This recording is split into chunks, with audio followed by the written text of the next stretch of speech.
Salut à toutes et à tous, j'espère que vous allez bien. Aujourd'hui on se retrouve pour parler du chapitre 1408 de Hajime no Ippo.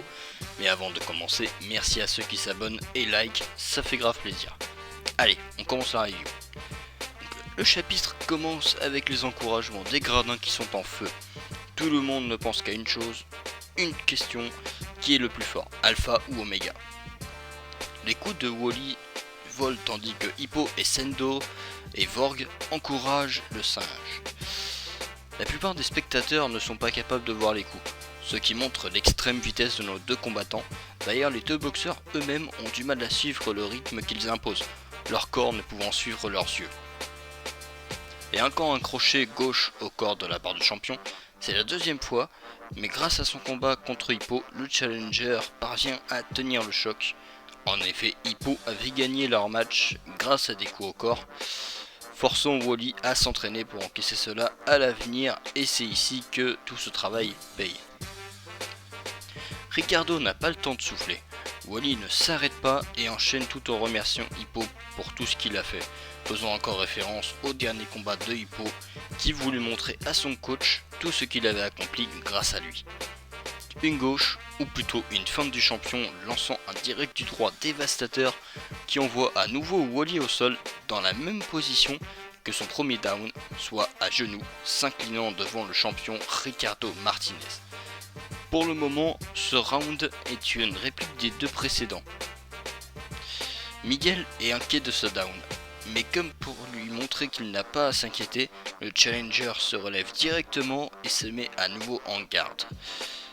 Alors que le combat est prêt à reprendre, on se retrouve plongé dans les souvenirs du coach Miguel et sa rencontre avec Wally.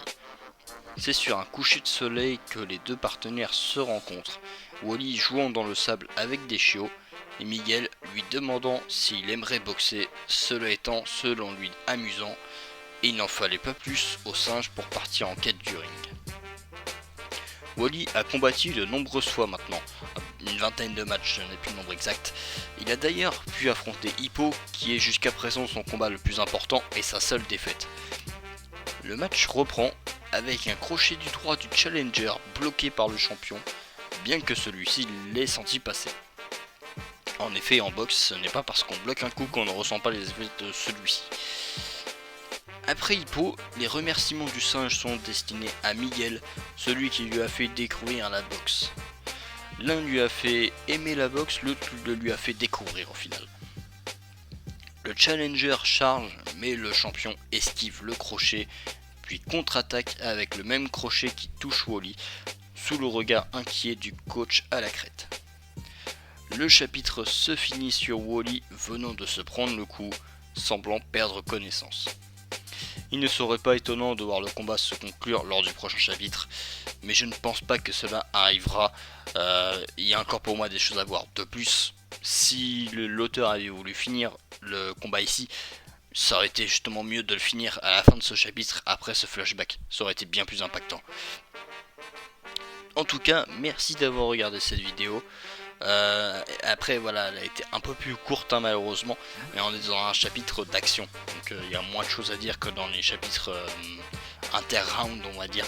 Donc voilà, j'espère que du coup la vidéo vous a aimé, vous a plu pardon, et moi je vous dis à plus, pas pour une prochaine vidéo.